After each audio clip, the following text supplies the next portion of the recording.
Hipacondríaca apresenta Surra de Lúpulo. Oi pessoal, bom dia, boa tarde, boa noite! Eu sou Ludmilla, mais conhecida no Instagram como Hipacondríaca. E nessa edição falaremos da famosa Lei Seca americana, ou seja, mais um programa da nossa série histórica e documental que trata sobre personalidades e outras histórias que marcaram o mundo da cerveja. Nessa série, que contou com a colaboração do Sérgio Barra, sommelier e historiador, responsável por toda a pesquisa para o tema selecionado. Antes de prosseguirmos, a gente quer passar um recado muito especial. O Clube Coisa Linda está de volta com força total. Para fazer parte da Coisa Arada, você pode escolher por 3 planos diferentes. Para assinar, acesse o site coisalindadelojinha.lojavirtualnuvem.com.br e escolha o plano certo para você. O melhor de tudo é que Mecenas tem condições especiais e um super desconto na escolha de qualquer um dos planos. Só para você ter uma ideia, Mecenas tem 17% de desconto se pagar no Pix. Então, você não pode ficar fora dessa. Vamos deixar o site na descrição do episódio e também no nosso blog para você poder fazer sua compra.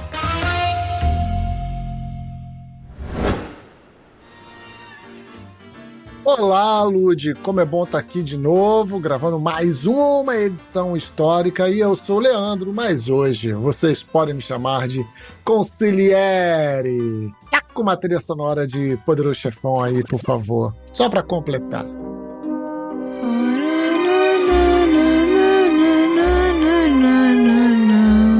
É esse o caminho. Ah, não pode ser eu cantando? Pode. Tô brincando. Mas, Zezinho, uma melodia, né? Assim, uma notinha. Zezinho, uma nota. Qual é a música? Nós vamos contar essa história aqui bebendo algo para molhar a garganta que você já sabe o que é, né? Lud, fala pra gente. Olha, gente, já passou os 80 dias... Mas eu, para gravar esse programa, como o nosso bom amigo falou, que na verdade hoje ele falou que ele é o consigliere, mas ele é outra coisa, eu vou dizer já, eu tô bebendo água. E você, por favor, personagem do Peaky Blinders, tá bebendo o quê, consigliere? Pô, tinha que ser irlandês pra isso. Pô, muito bom. Eu vou beber água porque é proibido, a lei proíbe. Então, temperança. Né, eu tenho que... Não posso beber, tá proibido. Temperança me lembra Ajinomoto. É tempero. Porra, pegou.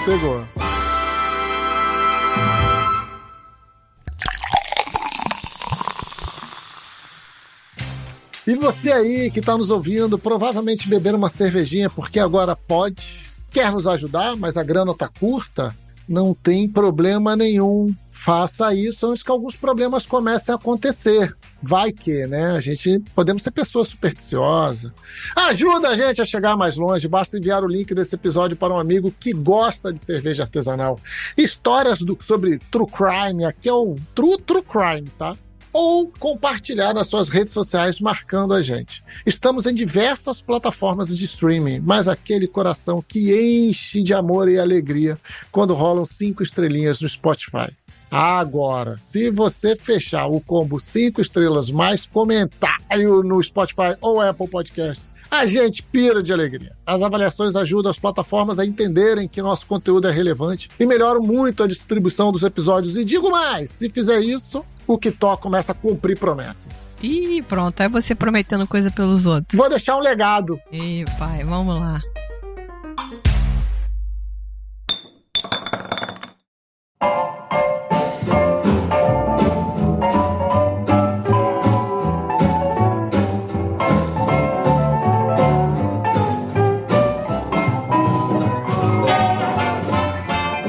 Gente, a gente vai começar dando uma introdução no que foi essa maldita lei seca, ou bendita lei seca. Vá saber quem tá ouvindo isso e como vai receber.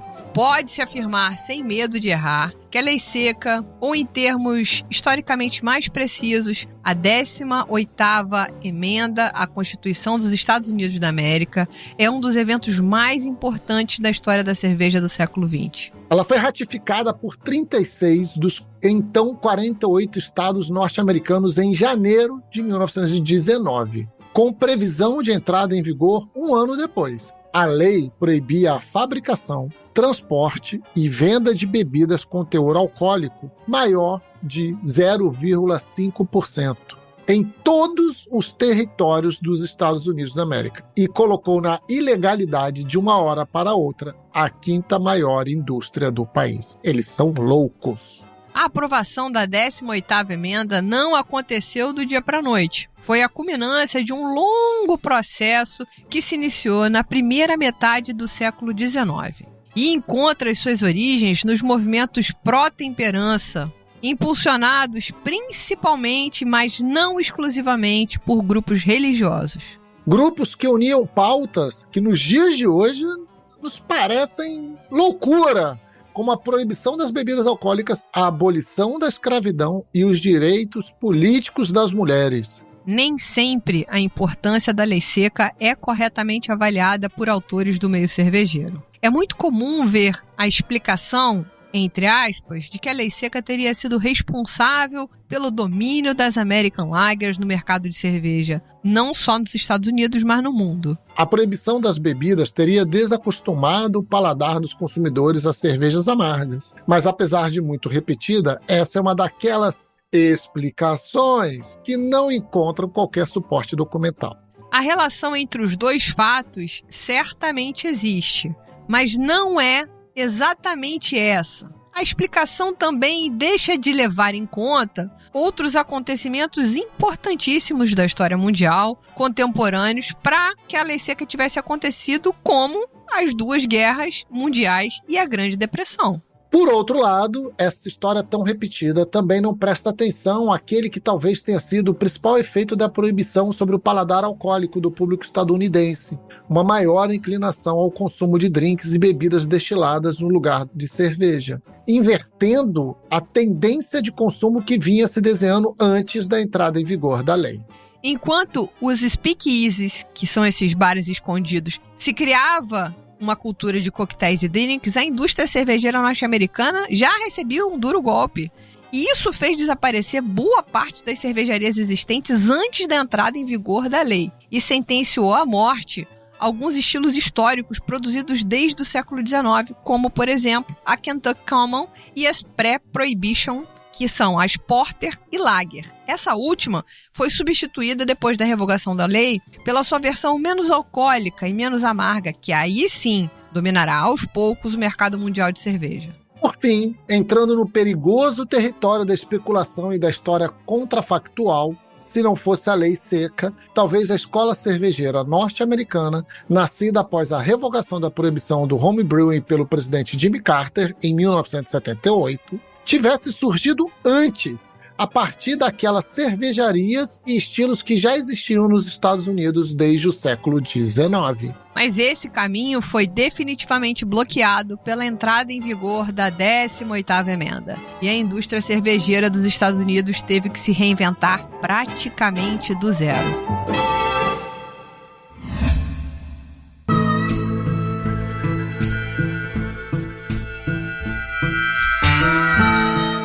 Para a gente entender muito bem essa história que introduzimos aqui, é importante chegarmos nos antecedentes, onde tudo isso começou. Começou nos movimentos pró-temperança que nos Estados Unidos tiveram início no final do século XVIII, mas ganharam força ao longo da segunda metade do século XIX. Ao lado de argumentos morais e religiosos, o consumo excessivo de bebidas alcoólicas, principalmente de destilados, era considerado prejudicial à saúde física e psicológica, estando relacionado a problemas de violência doméstica e perda de produtividade no trabalho. Como afirma Pete Brown, pobreza, crime, escravidão, prostituição e alcoolismo eram vistos como pragas no rosto de uma nação jovem, e as classes médias estavam ansiosas para definir uma moralidade e senso de sociedade que sentiam que poderia ser descrito como americano. Mas a campanha contra o consumo de bebidas alcoólicas foi principalmente impulsionada por grupos religiosos, especialmente os metodistas, batistas e, veja só, luteranos. Os movimentos sociais começaram a almejar uma sociedade perfeita por meio da reforma moral, que incluía não apenas a temperança, mas também o abolicionismo. A primeira associação pró-temperança dos Estados Unidos foi criada ainda no início do século XIX, a American Temperance Society, ATS, fundada em 13 de fevereiro de 1826 em Boston, Massachusetts. Conhecida como American Society for the Promotion of Temperance, seus 170 mil membros originários haviam feito um juramento de abster-se de bebidas destiladas, não incluindo as fermentadas como vinho ou cerveja. Fica aqui a reflexão. 170 mil ludes que resolveram parar de beber durante 80 dias. Para pensar no impacto dos botecos de Copacabana. Fica aí a reflexão. Em 1830, os americanos consumiam em média 1,7 garrafa de bebidas destiladas por semana. Em 1835, a ATS havia alcançado 1,5 milhão de membros. Cacete! Sendo formados de 35% a 60% por mulheres. Em 10 anos, seus membros eram distribuídos em mais de 8 mil grupos locais. A ATS defendia não apenas a temperança com relação ao consumo de bebidas alcoólicas, mas também a abolição da escravidão e a expansão dos direitos das mulheres. Ora, veja só, meus amigos. Mas você vai entender o porquê. Vem coisa aí, tá? Não existe almoço grátis. Como resposta aos crescentes problemas sociais em áreas urbanizadas, os movimentos se radicalizaram, passando a pregar a abstinência total das bebidas alcoólicas, fossem destiladas ou fermentadas, como, por exemplo, no caso da American Temperance Union, criada em 1836, que não era um movimento pró-temperança, mas propriamente um movimento anti-alcoólico.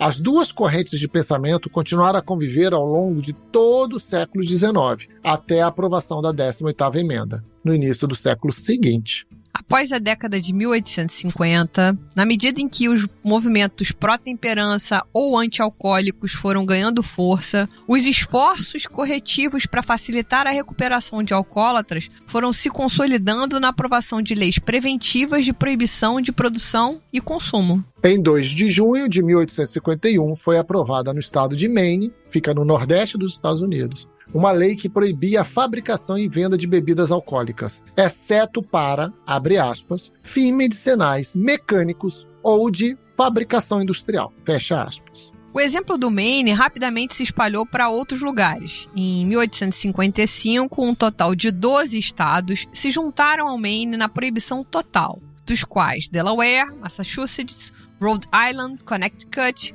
Michigan, Texas, Ohio, Nova York, Pensilvânia, Iowa e Kansas. Esses estados passaram a ser conhecidos como os estados secos, em contraposição aos estados molhados, onde não existiam as leis de proibição. A lei era altamente impopular, principalmente entre trabalhadores e imigrantes, levando ao evento que ficou conhecido como o Portland Run Riot, quando opositores da lei invadiram a prefeitura de Portland, capital do estado do Maine, porque acreditavam que o prefeito Neil Down estava guardando bebidas no porão.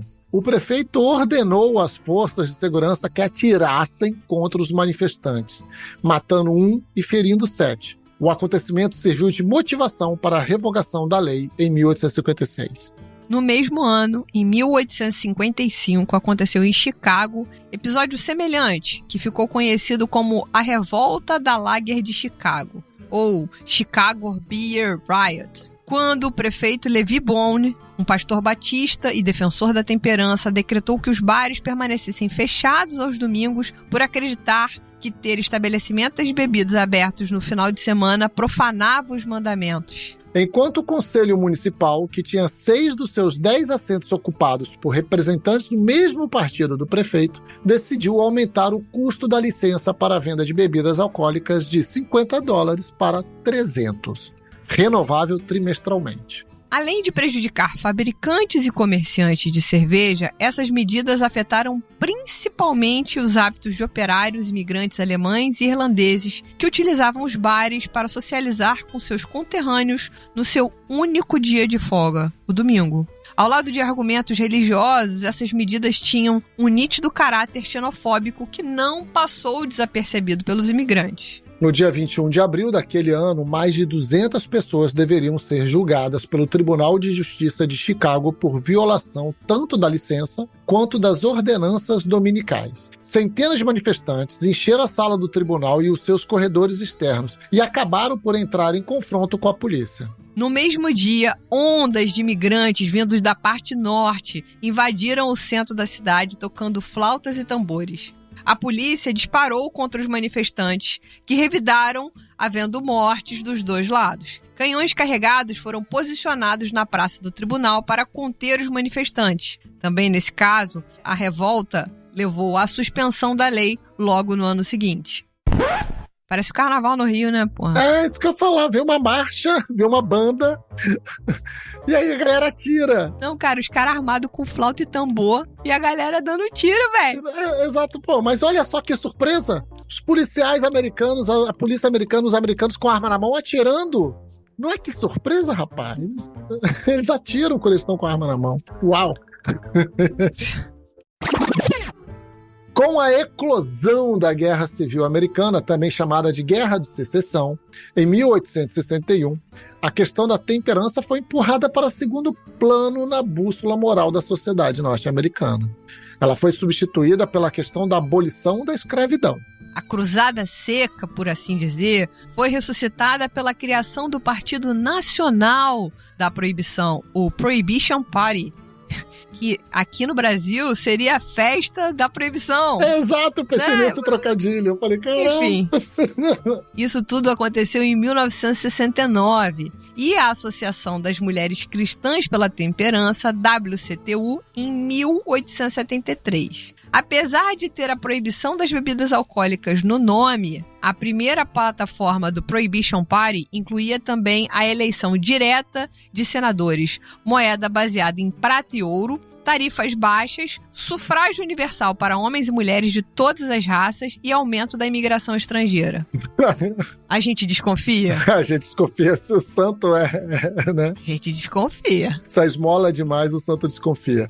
A Women's Christian Temperance Union, União Cristã de Temperança Feminina, WCTU, se tornou a maior organização de mulheres do seu tempo, chegando a ter mais de 345 mil membros. Seu propósito declarado era criar um mundo puro e sóbrio pela abstinência, pureza e cristianismo evangélico. Elas acreditavam que os bares eram o centro dos males da sociedade e defendiam seu fechamento e a proibição total da fabricação e venda de bebidas alcoólicas. Advogando também contra o tabaco.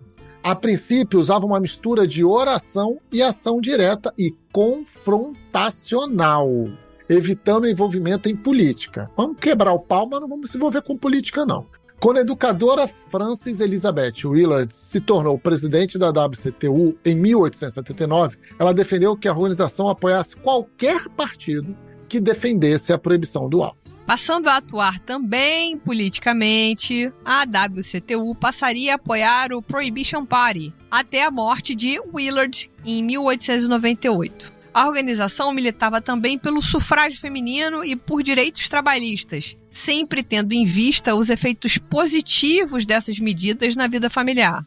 É no campo da ação confrontacional direta que encontramos a personagem mais famosa da WCTU, Caroline Amelia Nation, ou Carrie Nation, como era mais conhecida. A morte do seu marido devido ao alcoolismo em 1869 a levou a um ativismo apaixonado contra a venda de álcool, chegando a dirigir a filial local da WCTU na cidade de Medicine Lodge, no estado do Kansas. Uma pequena observação sobre a Carrie Nation.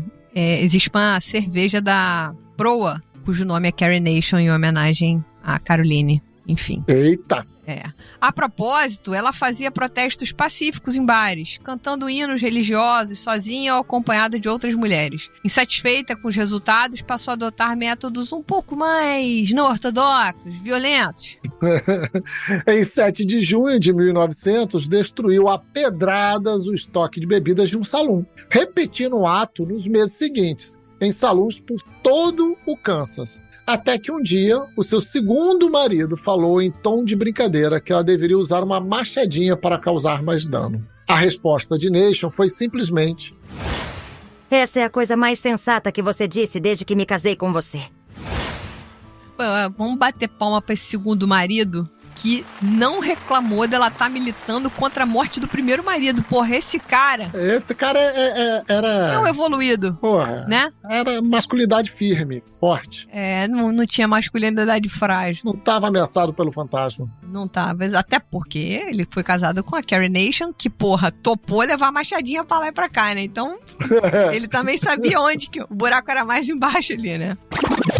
Ela passou a invadir os estabelecimentos armada de uma machadinha para quebrar acessórios e o estoque de bebidas. O que lhe valeu o apelido de Hatchet Granny, Vovó Machadinha. Entre 1900 e 1910, Nation foi presa mais de 32 vezes por ação violenta e dano criminoso. Morreu em 1911 sem ver a promulgação da lei. Em 1893, foi criada em Ohio a Liga Anti-Salon, a ASL, considerada como o primeiro grupo de lobby nos Estados Unidos. Exercia forte pressão sobre os congressistas pela aprovação de leis que proibissem a fabricação e venda de bebidas alcoólicas. A ASL tinha um foco claro em como os políticos votavam, sem se interessar se eles bebiam pessoalmente ou não.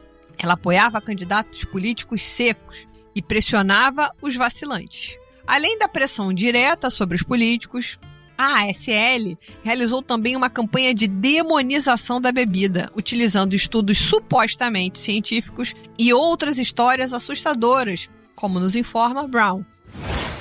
Eles alegavam que o álcool matava 50 mil pessoas por ano e que depois de um gole de álcool, as pessoas ficavam viciadas e desenvolviam um hábito ruinoso. Desenhos animados poderosos apareceram, como um mostrando um homem algemado a uma garrafa gigante de cerveja com o rótulo Hábito de Beber em um bar de salão, enquanto em casa sua filha pergunta: Mamãe, por que o papai não vem para casa? Outro, Manhã de Natal na casa do bêbado, simplesmente mostra crianças em roupas de dormir esfarrapadas chorando ao ver suas meias vazias. Em 1895, tornou-se uma organização nacional e rapidamente se tornou o lobby de proibição mais poderoso da América, ofuscando a antiga WCTU e o Prohibition Party. O líder mais proeminente da ASL foi Wayne Wheeler. Sob a liderança de Wheeler, desde 1902, a ASL concentrou-se inteiramente no objetivo de alcançar a lei seca.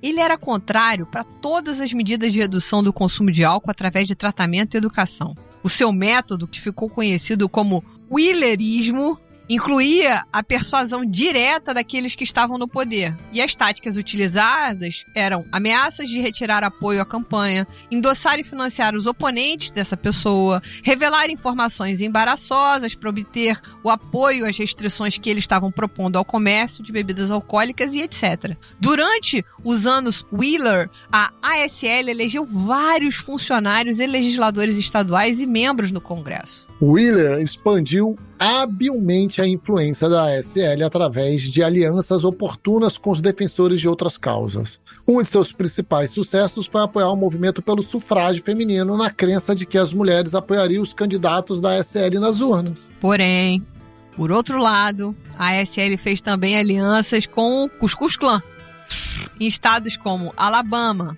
onde os dois movimentos eram muito fortes. O editor de jornal local no pós-Primeira Guerra escreveu que, no Alabama, é difícil dizer onde termina a Liga Anti-Saloon e começa a Klan. A atuação política da ASL foi fundamental para a aprovação da 18ª emenda.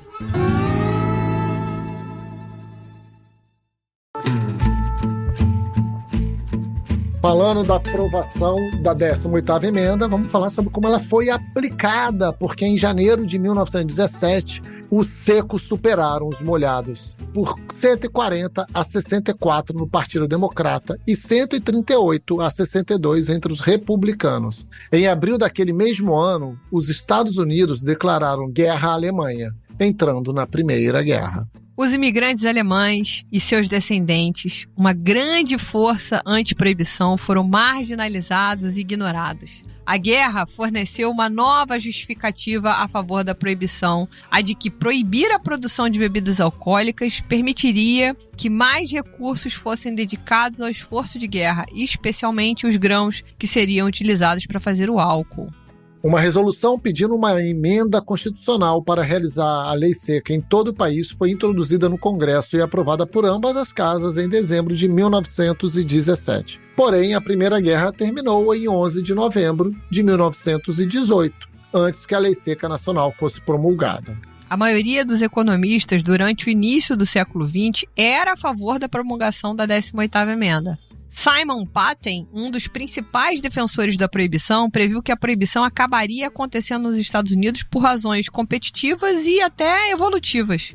O professor de economia de Yale, Irving Fisher, era um ardoroso defensor da proibição por motivos econômicos. Ele escreveu 3 livros sobre o tema, onde afirmava que um trabalhador que consumia bebidas alcoólicas era 10% menos produtivo do que um trabalhador abstêmio, e de que a lei seca ia gerar 6 bilhões de dólares anuais para a economia norte-americana. Gente, isso aqui, economista que não entende o que está fazendo, é de quebrar, é de querer matar. Isso aí tem uma máxima no Big Data que é torture os números até que ele lhe diga o que você quer ouvir. É isso aqui, cara. Ele batizou de Blue Monday as segundas-feiras de trabalho desperdiçada pelos trabalhadores de ressaca depois de um fim de semana de bebedeira. Pesquisas posteriores desacreditaram as pesquisas de Fisher, baseadas em experimentos não controlados. Independente disso, o valor de 6 bilhões de ganhos anuais para os Estados Unidos com a lei seca continua a ser citado. Ou seja, não tem fundamento, mas vou continuar citando assim mesmo. Exatamente. Em 16 de janeiro de 1919, a emenda foi ratificada por 36 dos então 48 estados norte-americanos, tornando-a lei com previsão de entrada em vigor um ano depois. Quando foi ratificada a 18ª emenda, 33 dos 48 estados americanos já estavam secos, ou seja, já possuíam leis estaduais que reduziam em algum nível o consumo de álcool. Mesmo assim, recebeu o veto do presidente Woodrow Wilson, que considerava uma medida hipócrita. Esses hipócritas miseráveis na Câmara e no Senado, muitos com suas adegas abastecidas com bebidas alcoólicas e não acreditando em proibição alguma, pulando no chicote dos lobistas. O país estaria melhor com vinhos leves e cervejas. Esse veto foi revertido pelo Congresso depois.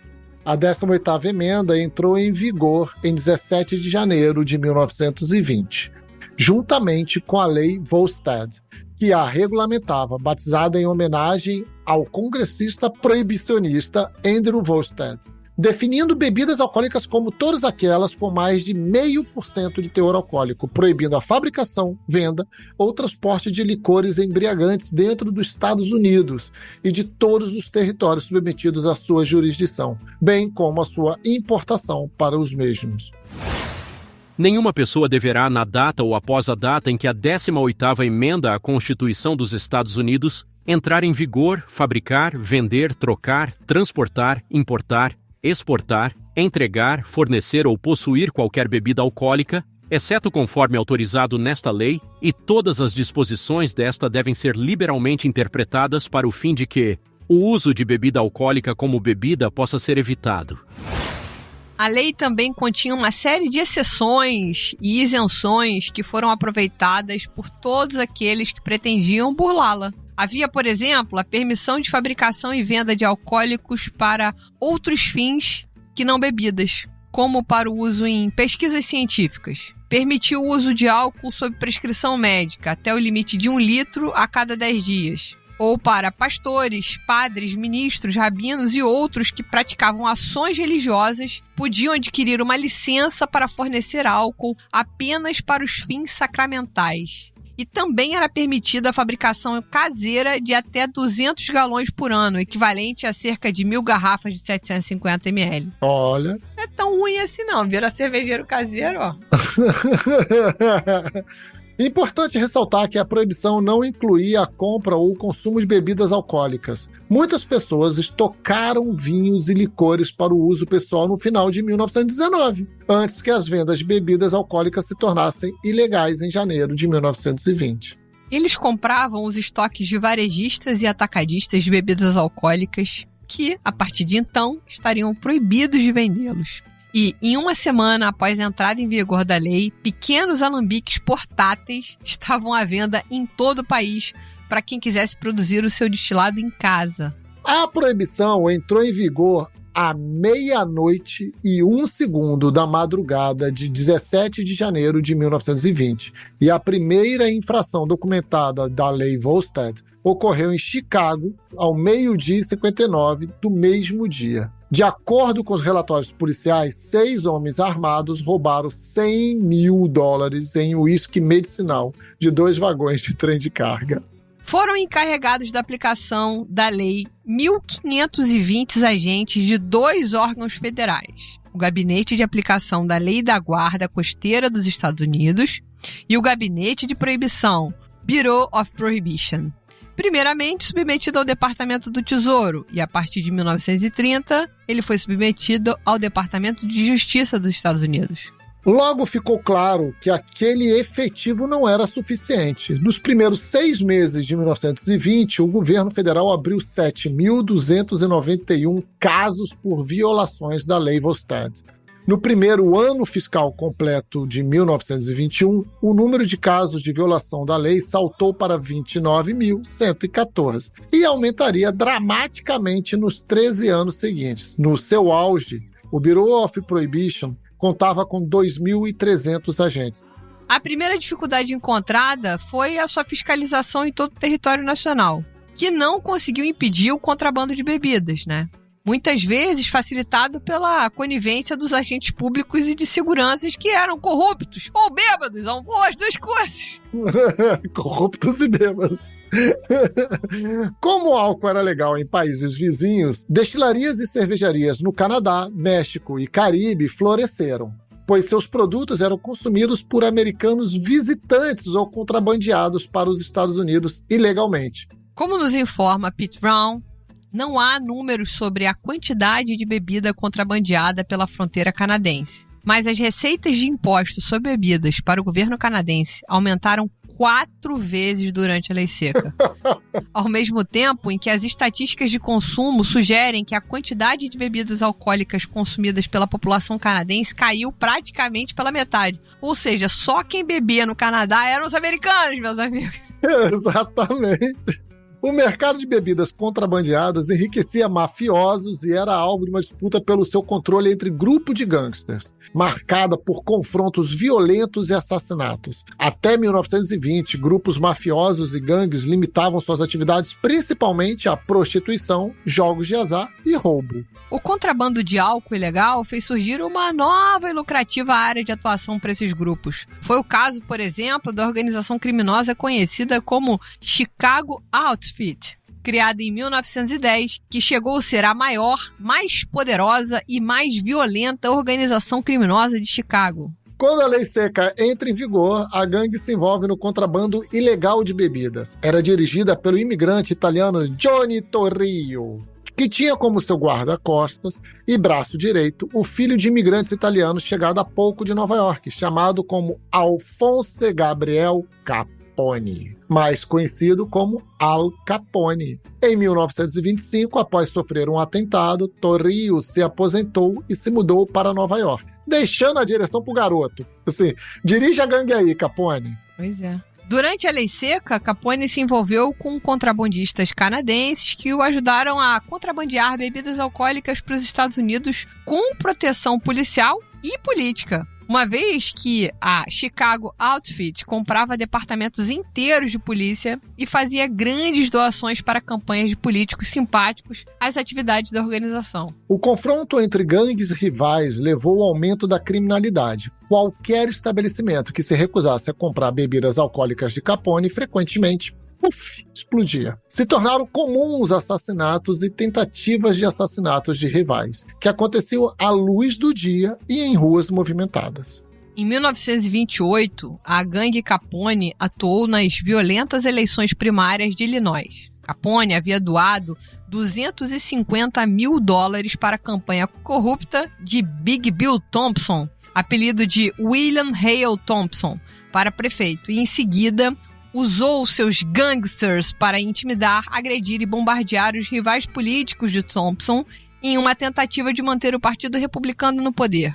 Um estudo estima que o crime organizado em Chicago triplicou durante a vigência da lei seca.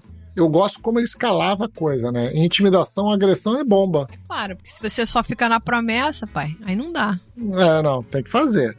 Ao melhor estilo Robin Hood ou bandido da comunidade no Rio de Janeiro, Capone era visto como uma celebridade devido às vultosas doações que fazia para instituições de caridade. Escapou de várias tentativas de assassinato. Isso aí é uma versão bem antiga do Neo do Matrix, né? Escapou de várias tentativas de assassinato, né? Caralho, puxou uma referência. Gostei. Referência de velho.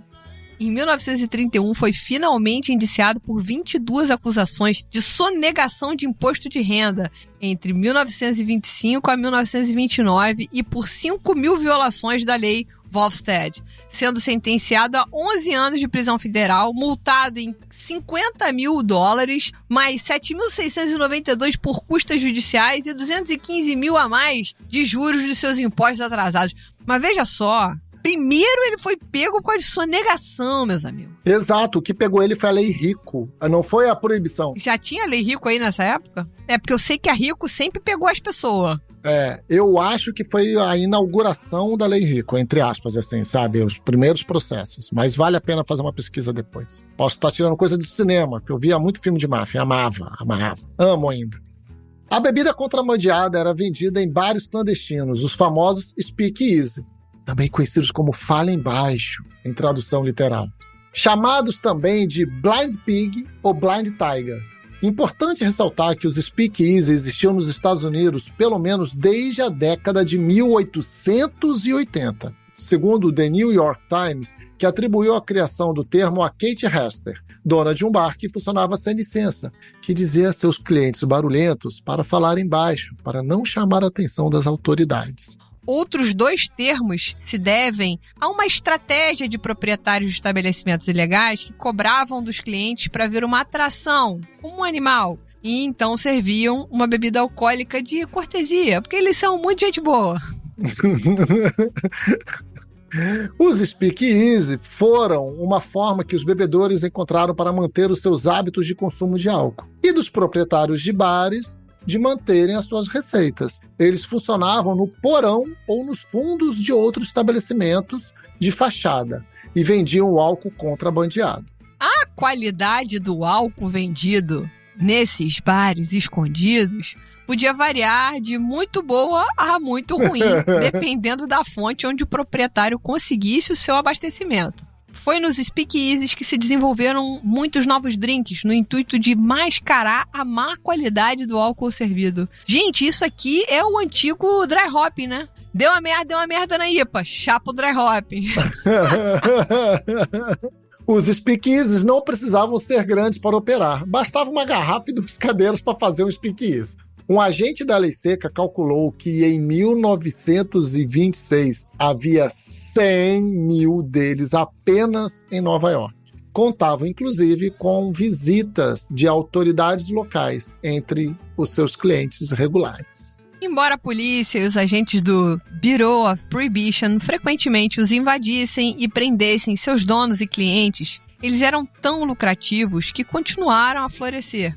E Pete Brown informa que no final da década de 1920, todos os 10 mil speakeasies existentes em Chicago eram controlados por ninguém mais, ninguém menos que Al Capone, que chegou inclusive a afirmar: eu dou ao público o que o público quer. É foda, né? Esse bichão é foda mesmo, hein? Menino Al.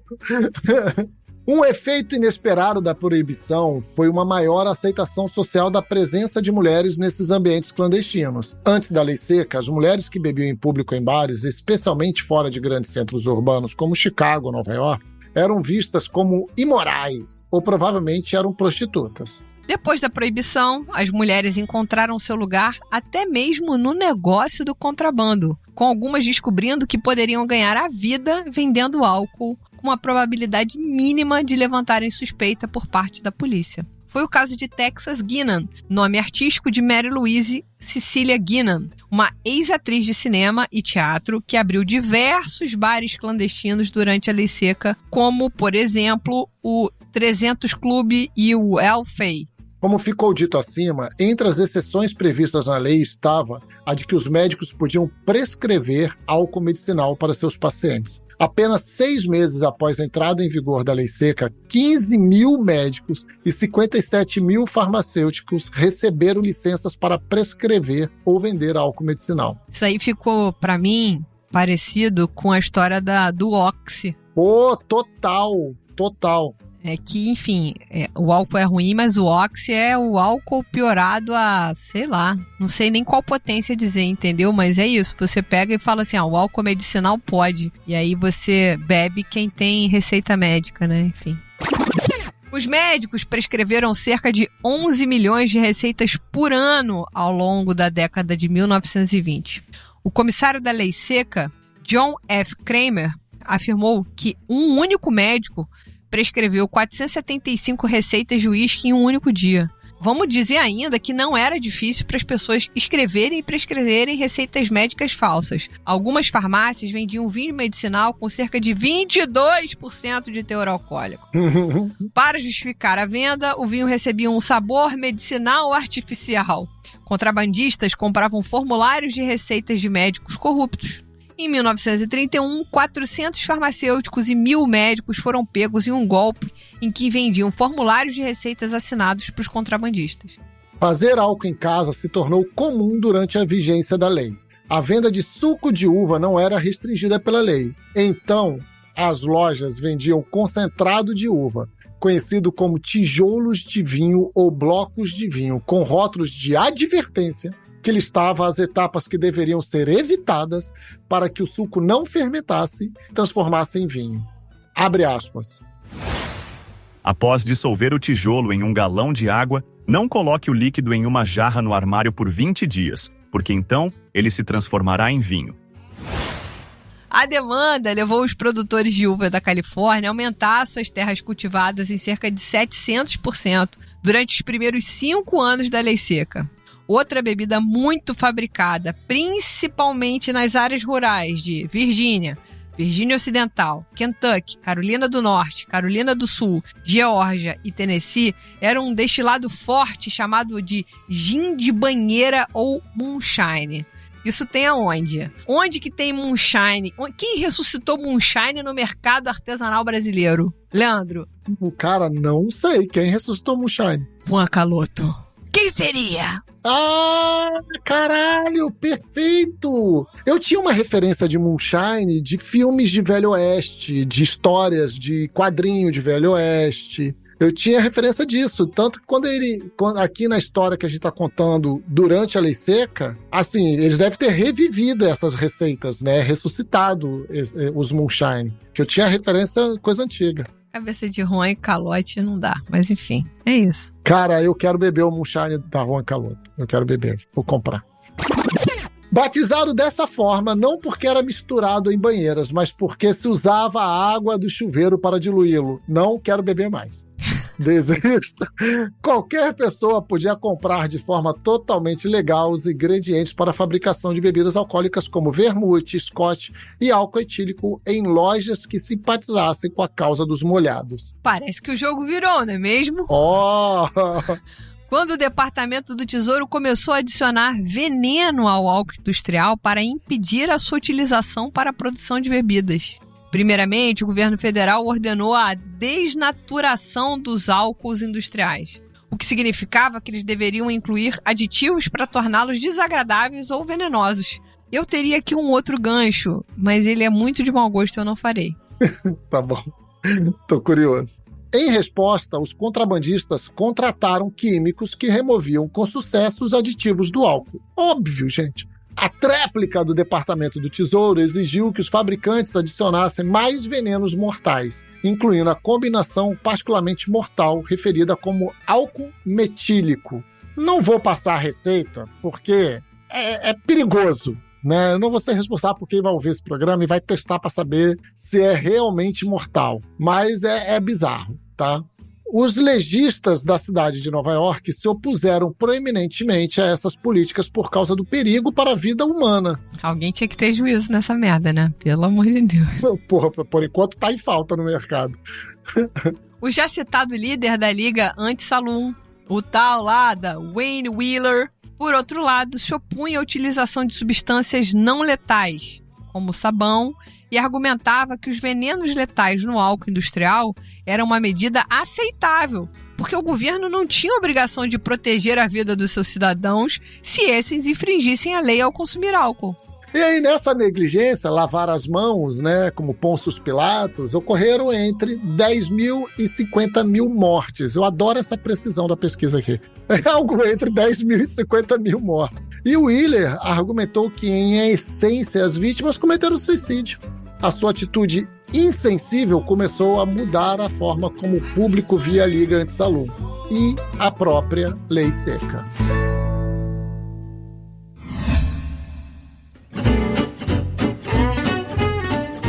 Agora, meus amigos, a gente vai chegar na parte da revogação e as consequências que essa lei trouxe. Depois de 13 anos de vigência, ficou claro para as autoridades norte-americanas que o nobre experimento, como definiu o presidente Herbert Hoover, não havia dado os resultados esperados. Quem diria, né? Quem diria, né? Para um total de uma surpresa de 0 pessoas. Exatamente. A era da proibição teve grande impacto sobre a indústria de bebidas. Segundo Sylvia Lindbergh, das 1.568 cervejarias existentes em 1910, apenas 756 voltaram à atividade em 1934.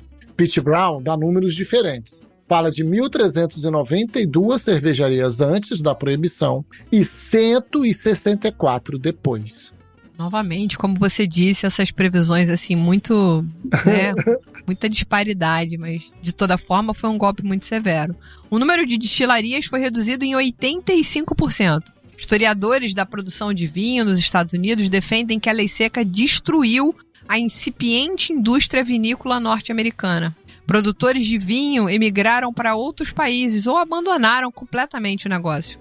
Ou seja, a lei seca acabou tendo o efeito oposto ao que os defensores da temperança pretendiam. Segundo Pete Brown, antes da lei seca havia uma tendência constante de mudança do consumo de bebidas alcoólicas em direção à cerveja. Porém, como cerveja era muito mais difícil de produzir ilegalmente do que o gin de banheira, durante a proibição os destilados passaram a representar 75% de todo o álcool consumido nos Estados Unidos.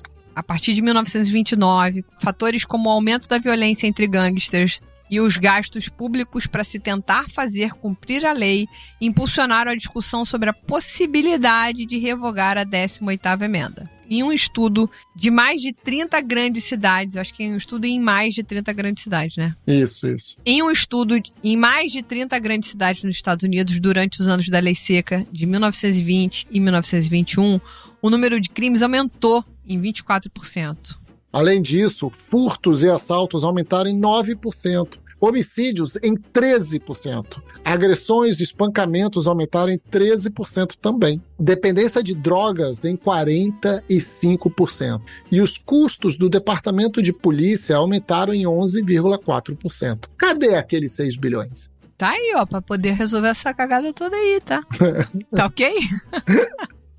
Durante a década de 1920, o orçamento anual do Bureau of Prohibition do Departamento do Tesouro passou de 4,4 milhões para 13,4 milhões enquanto a Guarda Costeira dos Estados Unidos gastou a média de 13 milhões anualmente na aplicação das leis de proibição.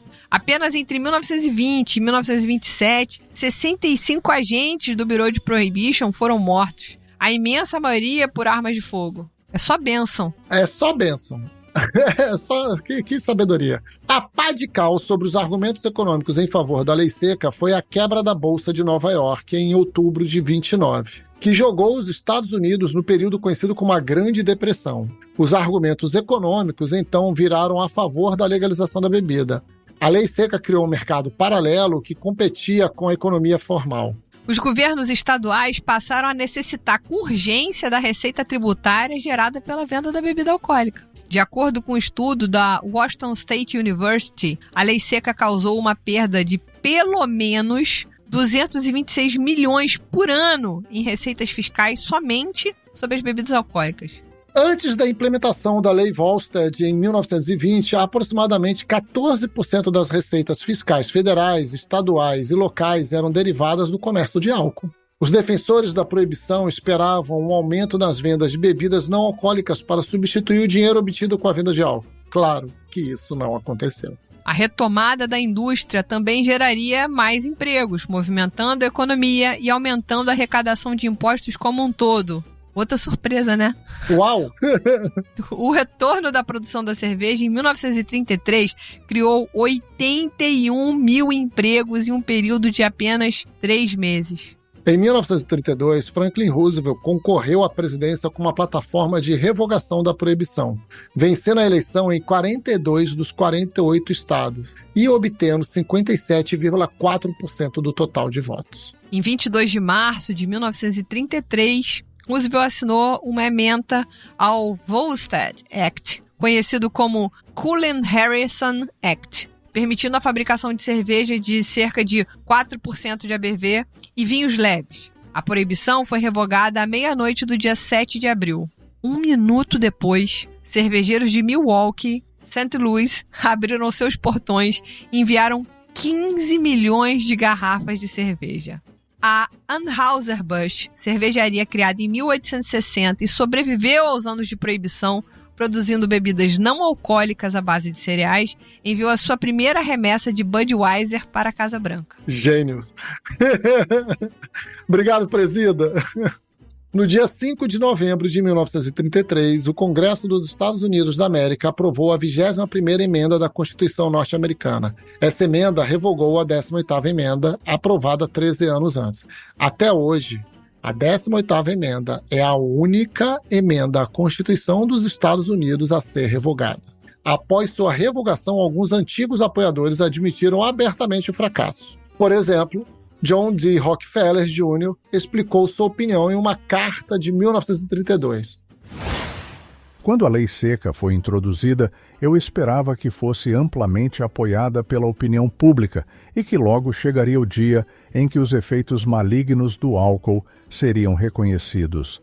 Lenta e relutantemente, cheguei a acreditar que esse não foi o resultado. Em vez disso, a bebida aumentou em geral. O speakeasy substituiu o saloon. Um vasto exército de infratores apareceu. Muitos dos nossos melhores cidadãos ignoraram abertamente a lei seca.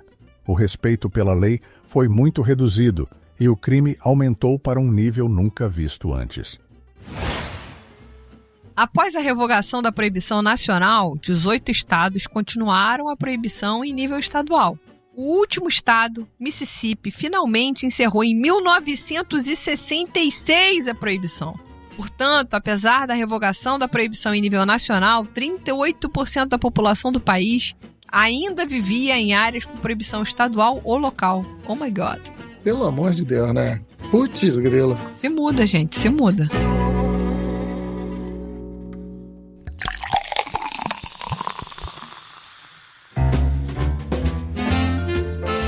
Para a gente concluir todo esse espetáculo da previsão econômica, da temperança, vale lembrar que se você já assistiu alguma aula sobre história da cerveja, certamente deve ter ouvido a explicação que diz que a principal consequência da lei seca nos Estados Unidos foi o domínio do mercado mundial de cerveja pelas American Lagers. O argumento, repetido por Pete Brown, entre outros, é o de que Uma geração que não conhecia nada além de refrigerantes rejeitou o amargor das cervejas de estilo bávaro, populares nos Estados Unidos antes da lei seca, exigindo algo mais doce.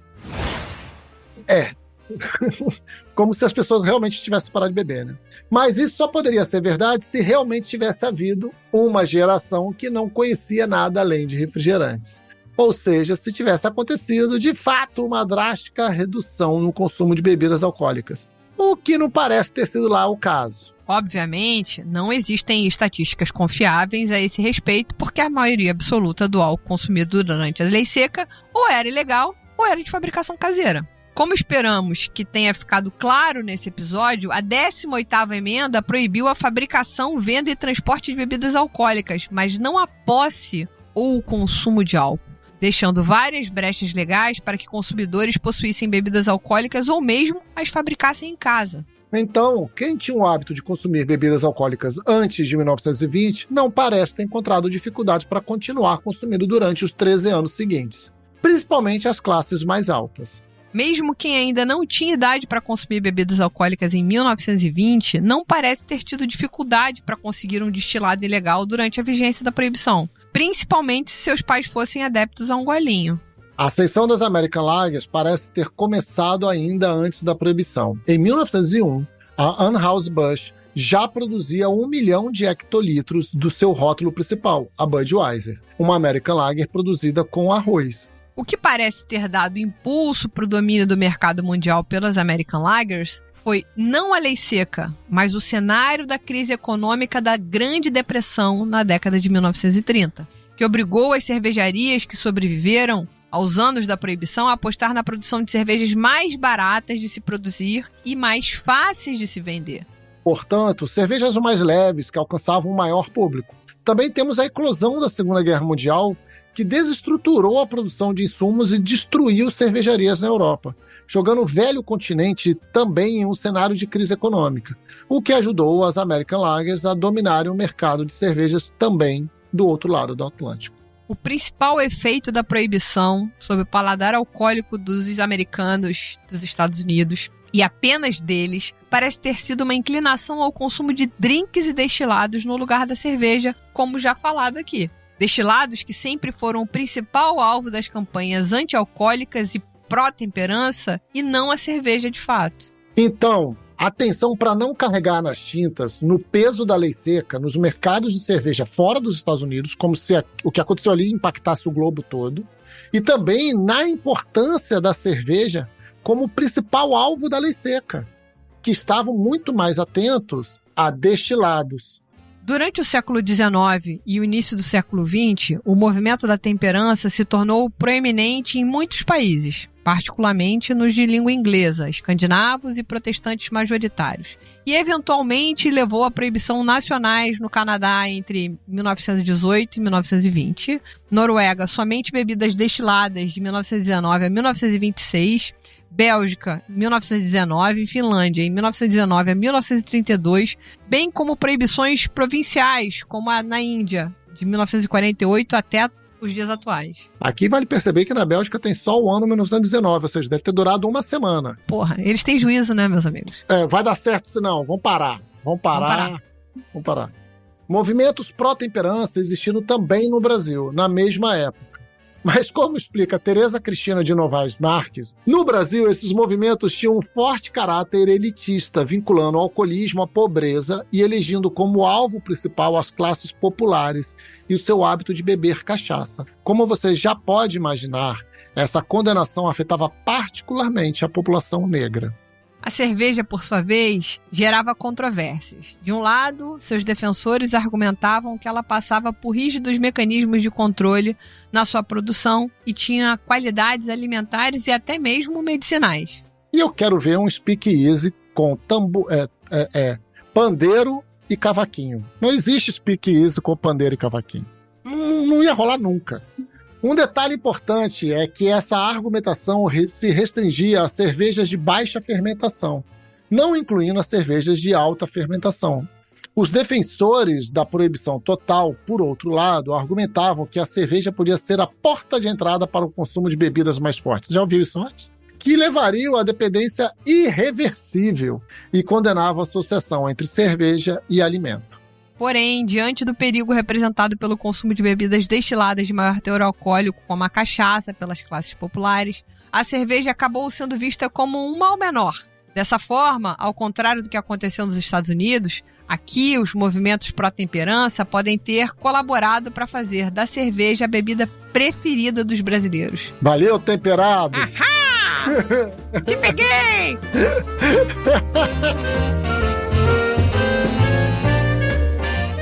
Cara, muito bom ver como essa história parece que o plano deu certo, não é mesmo? Totalmente. E olha só, imagina como será quando a gente terminar de descriminalizar e proibir várias coisas que não precisam de restrição policial em cima, e sim restrição de saúde. Só para refletir, só para pensar, né? Antes de você encerrar do jeito que a gente gosta, maravilhoso, eu acho que vale uma conexão desse programa sobre a lei de pureza alemã, que a restrição para a produção de cervejas não estavam dentro da lei da pureza, no caso, as Weissbier, não valeu para todo mundo de fato, né? Existiam ducados que podiam produzir as suas Weissbier para consumo próprio ou para vendas, ou seja, era tipo uma coisa meio monopólio. Então era a mesma coisa do tipo assim, não, nós vamos proibir aqui, mas a gente vai proibir para quem consome, para as classes mais baixas, possivelmente os pobres, os negros e etc. Não, elite não, porque elite não consome demais. Oh, meu Deus. E nos Estados Unidos foi uma questão que a gente vê muito hoje em dia no mundo, né? Que é a visão dos costumes indo acima como se fosse regra para todos. O costume de um ou de alguns fosse a regra para todos. E que isso ultrapassa, atropela qualquer visão econômica, qualquer visão de emprego, de qualidade de vida, de violência. Assim, independente das consequências, os costumes vão além, né? A gente tem visto muito isso acontecer, tanto que existe... Como é que é o nome do imposto? Do pecado. Ó, fica aí a dica de novo, tá? Bom, vamos terminar esse programa do jeitinho que a gente gosta, agradecendo a vocês, os nossos mecenas que nos ajudam a manter a independência criativa e muito conteúdo bacana toda semana. Hoje eu quero agradecer a Gabriela Lando, ao Jara Pinheiro, a Juliana Aquino, ao Thiago Reis e o Cláudio Bolzani. Obrigado, queridos. É isso, meus amigos. E até semana que vem, né, Leandro? Até semana que vem.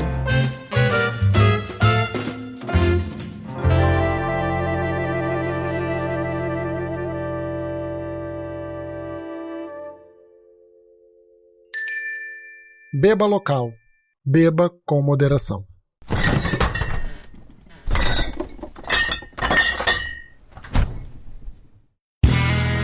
Este podcast foi editado por Play Áudios.